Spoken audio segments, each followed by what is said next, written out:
उम्मीद है कि आप सब कुछ बहुत अच्छा कर रहे होंगे। असल में मैंने एक फ़ैसला किया है दोस्तों, यहाँ पे 2 एडिटोरियल है और बहुत बड़ा एडिटोरियल टाइम लग जाता है।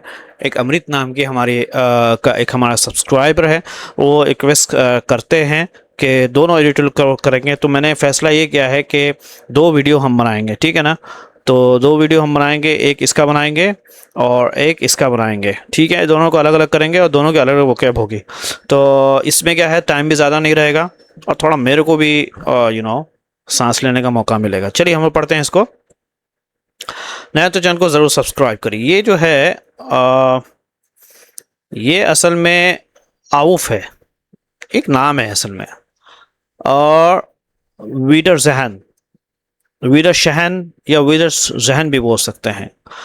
यानी ये जर्मनी का एक शब्द है जिसका मतलब है फिर मिलेंगे या अलविदा जिसको बोलते हैं। यहाँ शीर्षक में ये जर्मनी के विश्व कप से बाहर होने की और इशारा कर रहा है।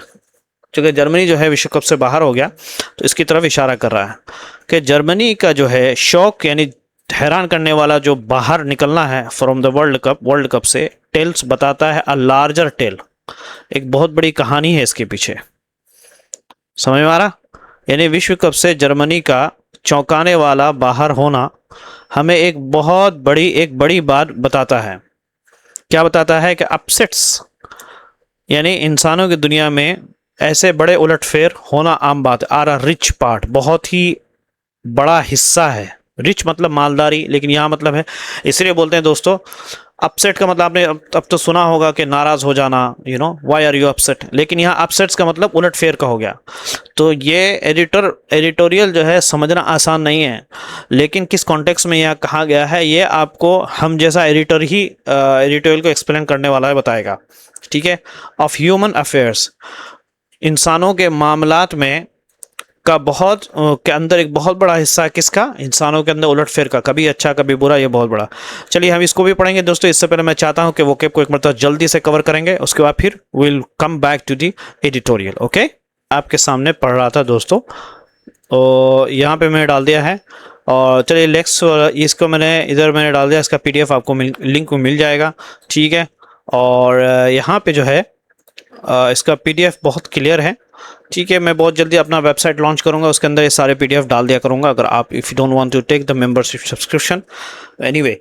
तो यहाँ पर वोकैब है दोस्तों। अंडरडॉग का मतलब क्या होता है? कमज़ोर पक्ष। इसका सिनोनिम्स आएगा चैलेंजर, चुनौती देने वाला, आउटसाइडर, बाहरी या वीकर साइड। एंटोनिम्स आएगा champion, favourite, super power. Topple का मतलब होता है गिरा देना, हरा देना या किसी के उसके जगह से हटा देना। डिफीट है ना। इसके बाद ओवरथ्रो भी आता है, ओवरथ्रो सबके सब आता है। सपोर्ट, स्ट्रेंथन, अपहोल्ड, ये सब के सब, अपहोल्ड का मतलब बना, ये सब के सब एंटोनिम्स है। एक्लिप्स का मतलब होता है पीछे छोड़ देना, तो इसका सेंस आएगा आउटशाइन, सरपास, है ना, ओवरटेक। और एंटोनिम्स आएगा ट्रेल का मतलब पीछे रहना, ठीक है ना। और फॉलो का मतलब पीछे चलना, लूज, हारना, ये सब के सब ये है, ठीक है। ग्रेविटी आपको सबको पता है, लेकिन यहाँ ग्रेविटी वो ग्रेविटी नहीं न्यूटन वाला, यहाँ गंभीरता, महत्व है, सीरियसनेस, इंपॉर्टेंटनेस, सिग्निफिकेंस। और इसका जो एंटोनिम्स आएगा वो आएगा ट्रिवियलिटी, ये तुच्छतापन यानी बहुत ही छोटा, लाइटनेस जिसको बोलते हैं, हल्कापन, इनसिग्निफिकेंस, को महत्व नहीं है। अच्छा, यहाँ एक और दूसरा वर्ड है दोस्तों, हेगोलियनिज्म मतलब हेगल का दर्शन। तो फिलॉसफी बोलते हैं, एक फिलॉसफी होता है कोई, डॉक्ट्राइन, सिद्धांत, थ्योरी भी बोलते हैं, इसका सिनोनिम्स आएगा इग्नोरेंस, मिसकंसेप्शन और कंफ्यूजन, ये एंटोनिम्स है।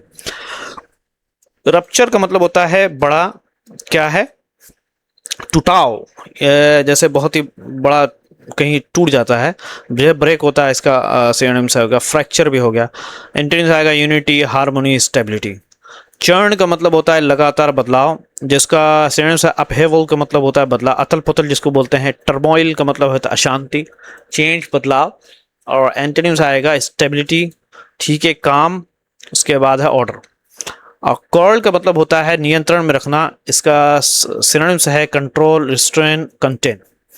और एंटोनिम्स आएगा रिलीज, फ्री, लिबरेट, ठीक है। रीनिंग रेनिंग का मतलब होता है शासन करने वाला या लंबे समय तक प्रभावशाली। तो रूलिंग इसका सिनोनिम से आएगा, रूलिंग भी आ गया, गवर्निंग आ गया और डोमिनेंट भी आ गया, प्रभावशाली। ठीक है, एंटोनिम आएगा डिफीटेड, है ना, पावरलेस, सबऑर्डिनेट भी आता है। ओके, चल इसके अंदर जो इडियम्स और वोकैब हम पढ़ेंगे। स्क्रैचिंग देयर हेड का मतलब हैरान रहना, तो we were scratching our head, हम हैरान थे। जॉज ऑन द फ्लोर, बहुत हैरान होना, my jaw was on the floor, मैं बहुत हैरान था। आई बॉल्स पूप्ड, ये बहुत सुना होगा, आंखें फटी की फटी रह जाना, माई आई बॉल्स पूप्ड, मेरी आंखें फटी रह गई। सेंड समवन पैकिंग, ये बहुत ज़बरदस्त है, निकाल देना या भगा देना। दे सेंट हिम पैकिंग, उन्होंने उसे भगा दिया है। टॉक अबाउट का मतलब यहाँ सचमुच में बड़ी बात। टॉप वाला सुपर पावर, ताकतवर को हटा देना। स्पीक टू का मतलब दिखाना, बताना। कह रहे हैं कि दिस स्पीक्स टू हिज करेज, ये उसकी हिम्मत को दर्शाता है। अच्छा, यहाँ गो डाउन का मतलब होता है हार जाना। अवर टीम वेंट डाउन, हमारी टीम क्या है, हार गई। अच्छा, फेल टू का मतलब हार जाना। ही फेल टू हिज राइवल, अपने प्रतिनिधि से हार गया। ठीक है, वाइप आउट का मतलब होता है दोस्तों पूरी तरीके से खत्म कर देना। पुट थिंग्स इन पर्सपेक्टिव मतलब होता है सही नजरिए से समझाना। Time puts things in perspective, समय सही समझा देता है। तो यहाँ पे वो शानदार है। गिव वे का मतलब होता है जगह छोड़ देना, जैसे night give way to morning, रात की जगह सुबह आ गई। फार फ्रॉम, बिल्कुल नहीं। This the work is far from easy, ये काम बिल्कुल भी आसान नहीं है। इस तरह ट्रैप्ड, ये पता है। फॉल अपार्ट का मतलब बिखर जाना। द प्लान फेल अपार्ट, योजना बिखर गई। कैनॉट होल्ड, टिक नहीं पाना। द वॉल कैनॉट होल्ड, दीवार टिक नहीं पाई। On the floor, in the jaw, on the floor, पूरी तरह हैरान। Everyone was on the floor with surprise, सब बहुत हैरान थे। एट दैट, और वो भी। ही वॉन एट दैट, वो जीता भी और वो भी। ठीक है, इस तरीके से होता है दोस्तों। That's all. We'll go back to the now editorial for you guys. So yeah, we are good to go. Fans जो है, जो उनके चाहने वाले, are still, वो अभी तक scratching their heads, वो अपने सर को खुजा रहे हैं। ये हमने सब पढ़ लिया। Jaws on the floor मतलब बहुत ज्यादा हैरानी में है, समझ में आ रहा? ओके, तो ये सारी चीजें हैं। तो जॉज ऑन द फ्लोर का मतलब क्या, बहुत ज़्यादा हैरान हो जाना, इसको बोलते हैं। आई बॉल्स पूप्ड, पॉप्ड जिसको बोलते हैं, आंखें जो है वो बाहर निकल आई, यानी आंखें फटी की फटी रह गई। ठीक है, अब यहाँ एक दूसरा वर्ड है, वो सीखने की चीज़ है दोस्तों, फिर बोलना नहीं कि नहीं बताया। ये एक वह है प्रागवे, है ना, प्रागे या प्रागवे भी बोलते हैं। ने हैव सेंट, भेज दिया जर्मनी को, पैकिंग। सेंड पैकिंग मतलब किसी को बाहर निकाल देना। From the world cup, world cup से बाहर निकाल दिया। In a shoot out win at that, उस पर एक जीतने वाले गोल से। Shoot out win at that, तो शूट आउट एट दैट का मतलब होता है और वो भी। शूट आउट बोलते हैं पेनाल्टी की जो शूट आउट थी, यानी प्रागवे ने पेनाल्टी शूट आउट में जर्मनी को हराकर विश्व कप से बाहर कर दिया। शूट आउट विन, पेनाल्टी वाले जो शूट आउट थी उसमें जीत करके प्रागवे ने जर्मनी को बाहर निकाल दिया। विन एट दैट का मतलब यहाँ पे हो गया दोस्तों, एट दैट जो होता है ना, वो एक्सप्रेशन को, यानी जो आप बताना चाह रहे हैं उसको और जोर डालने के लिए एट दैट का इस्तेमाल किया जाता है। इसका मतलब क्या होगा, और वो भी, इस तरीके से होगा। ठीक है, टॉक अबाउट, यानी ये तो ऐसा ही है कि अंडरडॉग, एक कोई कमज़ोर ने टॉपलिंग हटाते हुए एक सुपर पावर ने, यानी कमज़ोर टीम ने या कमज़ोर आदमी ने, जिससे कमज़ोर या कम उम्मीद वाली जो टीम होती है, अंडरडॉग जिसको बोलते हैं, उसने सुपर पावर को गिरा दिया या हरा दिया। टॉपल बोलते हैं किसी को गिरा देना। ख़ास तौर पे टॉपलिंग उसको भी बोलते हैं, जैसे कोई कंट्री में कोई बड़ा नेता है या प्रधानमंत्री है या कोई भी है, उसको जब लोग बाहर निकाल देते हैं उसको टॉपल बोलते हैं। सेवरल कह रहे कि बहुत सारे ऐतिहासिक उलटफेर हैं, अपसेट्स कम टू माइंड, इस वक्त दिमाग में आते हैं। विच स्पीक, जो कि दिखाता है, टू द ग्रेविटी, महत्व ऑफ दिस वन, इस चीज़ का, यानी कि एक कमज़ोर टीम ने सुपर पावर को हरा दिया। तो बहुत सारे जब हम ये देखते हैं तो हमें इतिहास में बहुत सारी चीज़ें दिमाग में आती हैं कि उसने कैसे उसको हरा दिया, वो बहुत कमज़ोर था, इस तरीके से। नेपोलियन की बात करें, गोइंग डाउन, नेपोलियन का हार जाना। गोइंग डाउन का मतलब यहाँ पे क्या हो गया, हार जाना। ठीक है, जैसे नेपोलियन का वाटरलू की लड़ाई में हार जाना, है ना, एट वाटरलू। मैंगोस की बात करें, व्हाटएवर, है ना, जैसे विश्व चैंपियन मेगन्स, है ना, मेगन्स कार्लसन फॉलिंग टू अ, वो हार गए, का युवा खिलाड़ी प्रजानंद से हार जाना। फॉलिंग टू का मतलब यहाँ पे हार जाना, टू अ टीन, युवा खिलाड़ी जिसको कहा जाता है प्रज्ञानंद, नंदा, उससे हार गया। बहुत शानदार लिखा है दोस्तों। जैसे, है ना, पैरासाइट इक्लिप्स, यहाँ पे इक्लिप्सिंग का मतलब होता है पीछे छोड़ देना है, क्या है, सोकर्स को, व्हाटएवर। जैसे फिर पैरासाइट का क्या है, स्कोरसी को पीछे छोड़ देना। उसके बाद है ट्रेंटिनो एंड सैम मेंडिस, और सैम मेंडिस को की फिल्म को, मूवीज को टू विन, पीछे छोड़ देना, फिल्मों को पीछे छोड़कर ऑस्कर में जीतने के लिए, बेस्ट पिक्चर, सबसे बेहतर पिक्चर का एट ऑस्कर में जीतने के लिए। जैसे फिल्म पैरासाइट का क्या है, स्कोरसेसी और टेरेंटिनो और सैम मेंडिस की फिल्मों को पीछे छोड़कर ऑस्कर में क्या है, सर्वश्रेष्ठ फिल्म का पुरस्कार जीतना। तो इक्लिप्सिंग का मतलब होता है पीछे छोड़ देना। तो यहाँ पे यानी एग्जाम्पल दे रहे हैं आपको, जैसे आप इंदिरा गांधी की बात करें, लूजिंग, इंदिरा गांधी का हार जाना 1970 के इलेक्शन, एंड इवन यहाँ तक कि उनका खुद का अपना सीट वो हार गई थी। आइंस्टाइन की बात करें, ओवरटर्निंग, है ना, ओवरटर्न बोलते हैं पुराने विचार को बदल देना, बदल दिया न्यूटन के विचार को। ब्लॉकबस्टर जो एक कोई मूवी की कंपनी होगी, बीइंग वाइप्ड, उसको हटाया जा रहा हो बाय नेटफ्लिक्स को लोग इतना देखने के ब्लॉकबस्टर लोग भूल गए। अब कोडक की बात करें, कोई कंपनी है दोस्तों, गेटिंग बैंकरप्ट, उसको बैंकरप्ट यानी उसका सारा पैसा वो दिवालिया हो गया। किसके जरिए, बाय द डिजिटल, उनका जो खुद का जो डिजिटल फोटोग्राफी था, जिसको उसने इन्वेंट किया, जिसको उसने बनाया था, उसी के जरिए वो दिवालिया हो गया। हम यहाँ पे HMM का मतलब यहाँ पे हो गया, तो सोचने वाली बात, हम जो आप बोलते हैं सर व्हाटएवर जो भी है, सोचे। दिस लिस्ट कह कि ये जो सूची है, ये पूरी सूची हमें चीज़ों को शांत पुट्स रखती है, चीज़ों को इन ज़ेन पर्सपेक्टिव। ज़ेन पर्सपेक्टिव का मतलब होता है दोस्तों शांत और गहरी सोच से देखना, गहरी सोच में रखता है। डजंट, क्या नहीं लगता आपको? ज़ेन इन पर्सपेक्टिव का मतलब हो गया कि शांत और गहरी सोच से देखना, उसको बोलते हैं ज़ेन पर्सपेक्टिव। यानी ये पूरी जो सूची हमने अभी बताई कि ये वो हार गया, वो जीत गया, हमें चीज़ों को शांत और गहराई से देखने की सीख देता है। हम चीज़ों को गहराई और शांति से देखें, है ना, ये बात तो सही है। अब दूसरा चलते हैं, एक फेमस, एक मशहूर हेगलिनिज्म, यानी हेगलिनिज्म, हेगल एक था, उसकी एक सोच थी, इज एप्ट देयर, कि बिल्कुल सही फिट होती है यहाँ पर।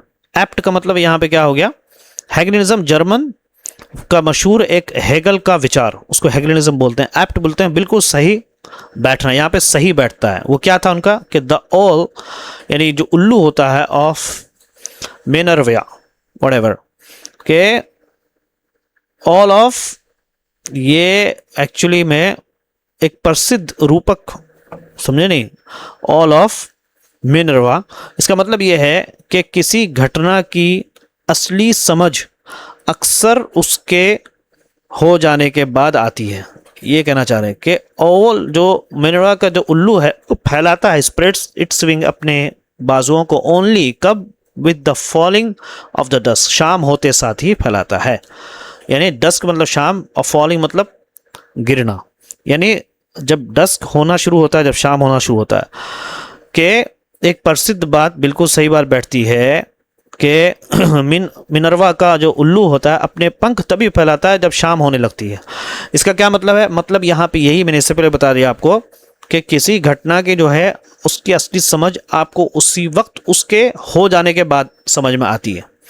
हिस्टोरिकल, ऐतिहासिक जो रप्चर्स हैं, यानी इतिहास से जो इतिहास के जो बड़े बदलाव हैं, है ना, शॉक डिफीस और हैरान करने वाले जो, है ना, हार है, चौंका देने वाली जो हार है, दे ओनली लुक लाइक, वो दिखते हैं कि दे हैपन, कि सिर्फ वो हुए हैं एक ही रात में। ऐसा लगता है कि जैसे एक ही रात में ये सब हो गए हैं। ठीक है, तो हिस्टोरिकल रप्चर का मतलब होता है इतिहास के बड़े बदलाव। शॉक डिफीट्स का मतलब होता है चौंकाने वाली हार, है ना। ओवरनाइट का मतलब होता है एक ही रात में अचानक।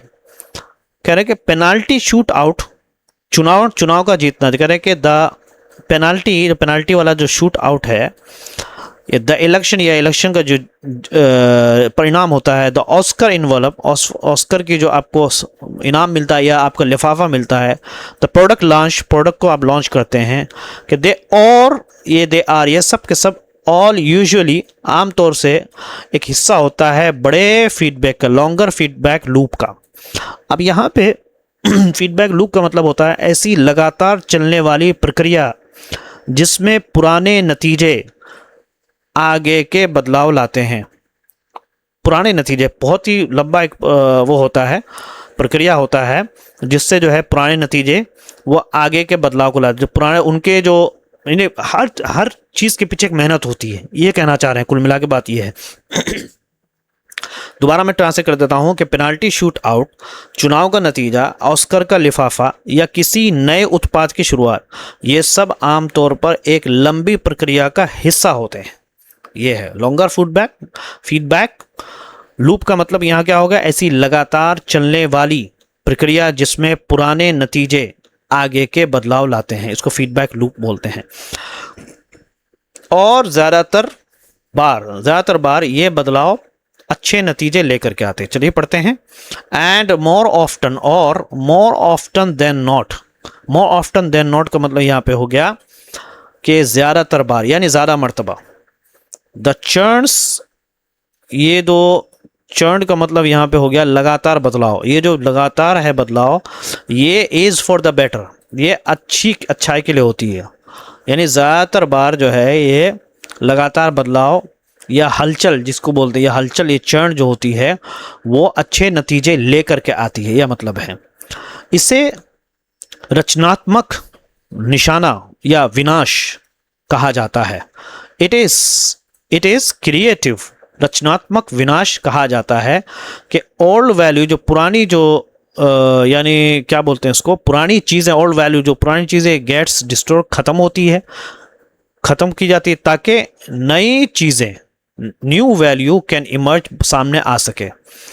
यानी पुरानी चीज़ें या पुराने तरीके ख़त्म होते हैं ताकि नई और बेहतरीन चीज़ें सामने आए। गेट डिस्ट्रॉयड का मतलब यहाँ पे ख़त्म हो जाना, इमर्ज का मतलब होता है सामने आना। जब पुरानी चीज़ हटेंगी तब ना नई चीज़ आएगी। पुराने ग्रुप और पुराने मेल जोल की जगह नए ग्रुप और नई पहचान बन जाती है।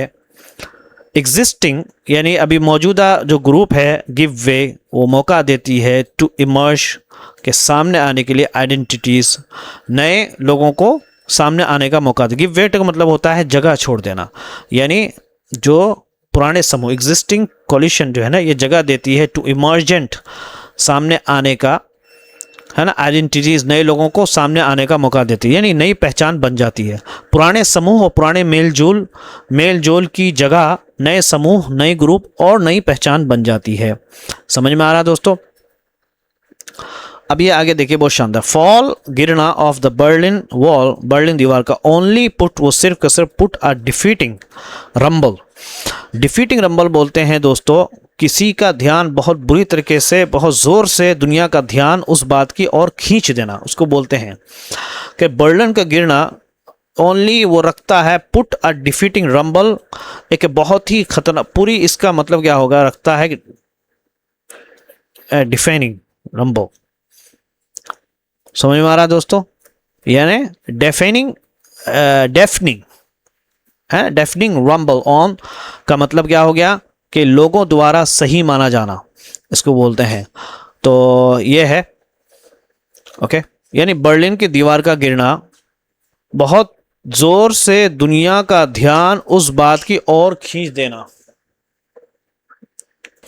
रंबल है ना, ये खींचता है ऑन हाउ, कि इस बात पर कि कैसे that legitimacy of Soviet communism, क्या इस बात के सोवियत साम्यवाद जिसको बोलते हैं, यानी बर्लिन की दीवार का गिर जाना, ये only put a defining rumble, यानी बहुत ही ज़्यादा, बहुत ज़ोर से दुनिया का ध्यान उस बात की ओर खींच देता है कि कैसे लेजिटिमेसी बोलते हैं दोस्तों, यानी उसका कानून मान लेना उसको बोलते हैं, यानी लोगों द्वारा सही माना जाना, लेजिटिमेसी उसको बोलते हैं कि कैसे जो है लोगों द्वारा सही माना जा रहा था सोवियत के कम्युनिज्म का, कि वो ऑलरेडी पहले ही हैड ऑलरेडी गिर चुका था, हैड ऑलरेडी क्लैप्स। इजारा जो है ना, बस आप इंग्लिश सीखो, ठीक है। अब ये क्या हुआ था क्या नहीं हुआ था उस चक्कर में ना पड़ो, ठीक है। अब यहाँ देखिए द पैरासाइट, अब पैरासाइट एक मूवी है, वो वेन उसकी जो जीत है ओनली अनाउंस, उसका घोषणा किया गया that Korean cinema had become, वो हो चुका था इम्पॉसिबल टू इग्नोर, कि उसको असंभव था कि हम उसको नज़रअंदाज कर दें। यानी पैरासाइट की जीत ने केवल ये बात बता दिया कि अब कोरियाई सिनेमा को नज़रअंदाज करना संभव नहीं है। अच्छा, उसके बाद देखिए मोरक्को का जो रन इन दी मोरक्को 2022 के विश्व कप में मोरक्को का शानदार सफ़र, यानी उनका जो दौड़ना था इन द 2020 कप में, लुक लाइक, वो दिखा ऐसा, look like a fairy tale, यानी किसी क्या है परी कथा जैसा लगा, वो दिखा एक जैसा परी कथा की तरह, बट लेकिन उसने दिखाया, लेकिन उसके पीछे कई वर्षों की मेहनत, अच्छे कोच, अकादमियों और यूरोप में खेलने वाले बहुत से प्रतिभाशाली खिलाड़ी थे, लेकिन उसने दिखाया। रिफ्लेक्टर का मतलब होता है अक्कासी करना, जो आप जैसा मेहनत करते हो वैसे ही आपके हाव भाव से दिखता है। दिखाया उसने ईयर्स ऑफ, सालों के निवेश इन कोचिंग के अंदर, यानी मेहनत, एकेडमिक्स जो वहाँ के कोचिंग सेंटर से होंगी, एंड इनॉर्मस, बहुत ज़्यादा पूल ऑफ टैलेंट। अच्छा, यहाँ पे पूल ऑफ, रिफ्लेक्ट का मतलब आपको बता दिया मैंने, दिखाना। पूल ऑफ टैलेंट का मतलब होता है बहुत सारे प्रतिभाशाली लोगों का ग्रुप, है ना। पूल ऑफ टैलेंट का मतलब जो प्रतिभाशाली जो पहले से उनका जो ग्रुप था बहुत ज़्यादा, है ना, जो कि प्रतिभाशाली खिलाड़ी थे, है ना, यूरोप में खेलने वाले, जो कि खेल रहे थे प्लेइंग इन द यूरोप। यानी ये जब वो 2022 में इतने आगे पहुंच गया मोरक्को, तो ऐसे नहीं आगे पहुंचा, उसके पीछे बहुत मेहनत और अच्छे खिलाड़ी भी थे, ठीक है। काफ़ी लंबा है दोस्तों। नाउ अब नोबडी वुड बी एस्टोनिश, अब जो है अगर ये टीम फिर से सेमीफाइनल या यहाँ तक कि फाइनल में पहुंच जाए तो किसी को भी हैरानी नहीं होगी। नो वुड बी ऑस्ट्रेलिया, हैरानी नहीं होगी इफ़ दिस टीम, अगर टीम पहुंच जाती है अनदर एक और सेमीफाइनल में, यहाँ तक कि इवन यहाँ तक कि फाइनल में पहुंच जाती है, किसी को हैरानी नहीं होगी, क्योंकि सबको पता है कितनी मेहनत है। अब ये देखिए एक नया वर्ड है आपके लिए, वर्ड क्या, इंसान का नाम है, जिसका मतलब है शुम्पीटर। ऑफ कोर्स, बेशक उन्होंने ये बात कही है, साबित की है दैट कि एवरी डोमिनेंट फर्म, हर सफल कंपनी, डोमिनेंट बोलते हैं सफल, फर्म मतलब कंपनी, डोमिनेंट का मतलब यहाँ पे सफल है, जो कामयाब है, टेक्नोलॉजी या संस्था, इंस्टीट्यूशन, इवेंचुअली आखिरकार वो पैदा करता है एक ऐसी हालत, ऐसी पैदा कर देता है फॉर इट्स ओन, अपनी रिप्लेसमेंट के लिए, यानी अपनी रिप्लेसमेंट, यानी खुद ऐसी कंडीशन पैदा कर देता है कि उसकी जगह पे वो खुद अपनी जगह किसी और को बिठा देता है, यानी लोग किसी और कंपनी को चुनना शुरू कर देते हैं। ये दुनिया का उसूल है, कोई एक जगह पे टिकता नहीं है। अब मान लीजिए जैसे यूट्यूब को देख लिया, आजकल इतना एडवर्टीजमेंट दे रहा है, अब एक वक्त ऐसा भी आ सकता है कोई इसकी जगह दूसरा आ जाएगा। जैसे आप अगर चैट जीपीटी की बात करें तो चैट जीपीटी ने गूगल सर्च को फेल कर दिया, फिर भी जो है गूगल जेमिनाई को हर जगह इंटीग्रेट करके पूरी कोशिश कर रहा है कि किसी तरह चैट जीपीटी पीछे करे, लेकिन but they are not able to do it, है ना। इसी तरीके से होता है, कहने का ये जो है that's not just a business principle, ये कोई बिजनेस का उसूल नहीं है, बट द मिडनाइट चिल्ड्रन जो बुकर थे वॉज माइटी लिटरेरी ब्रेक। अब यहाँ पे सोचने वाली बात है कि ये बात केवल कारोबार की दुनिया तक सीमित नहीं है, समझे नहीं।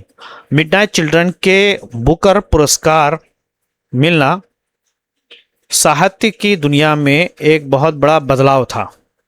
ब्रेक मतलब कोई एक नई चीज का आना। लिटरेरी की दुनिया में, साहित्य की दुनिया में बहुत बड़ा क्या था, एक बदलाव था। Mighty break.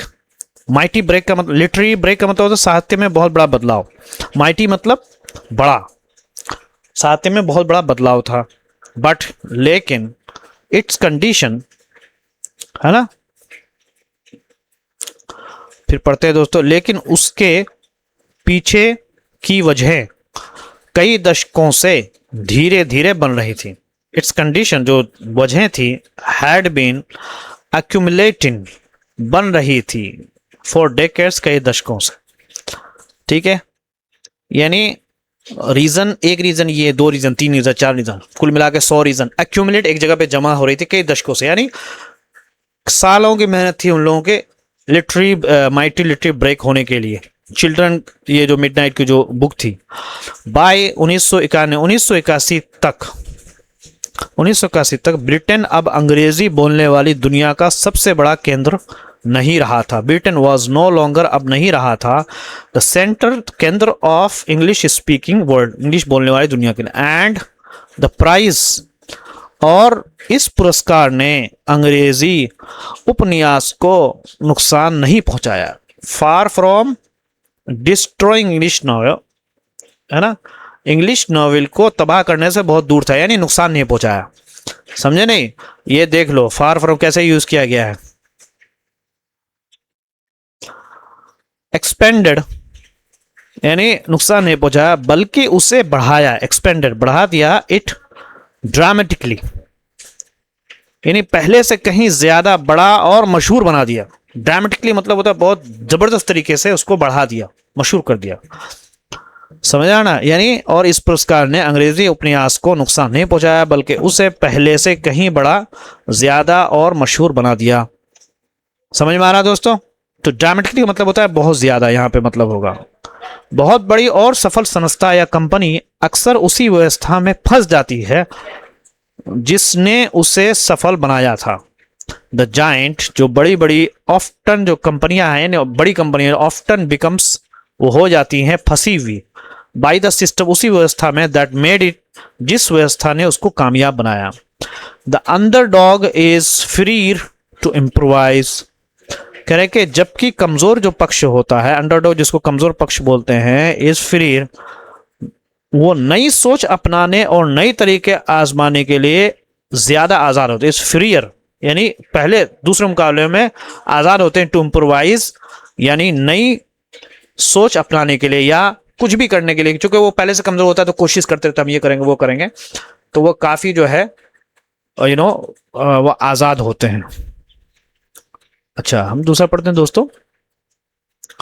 In the waste की बात करें अगर, पश्चिमी देशों में 1960 और 1970 के दशक की राजनीति ने परिवार के ढांचे, स्त्री पुरुष की भूमिकाओं, समाज के कई नियमों और नागरिक अधिकारों में बदलाव लाए। ये पढ़ते हैं। इन द वेस्ट 1960 से 70 के दौरान राजनीतिक पॉलिटिक्स जो डिलीवर्ड, उसने दिया, पैदा किया एक बहुत ही बड़ा बदलाव। Huge shift in family structure, family की व्यवस्था में, जेंडर रोल्स यानी वही क्या बोलते हैं, स्त्री पुरुष की भूमिकाओं में, सेक्सुअल नॉर्म्स और समाज के नियमों और नागरिक अधिकारों में बदला, और और सिविल राइट्स और समाज के रूल और नागरिक अधिकारों में बदलाव लाया है।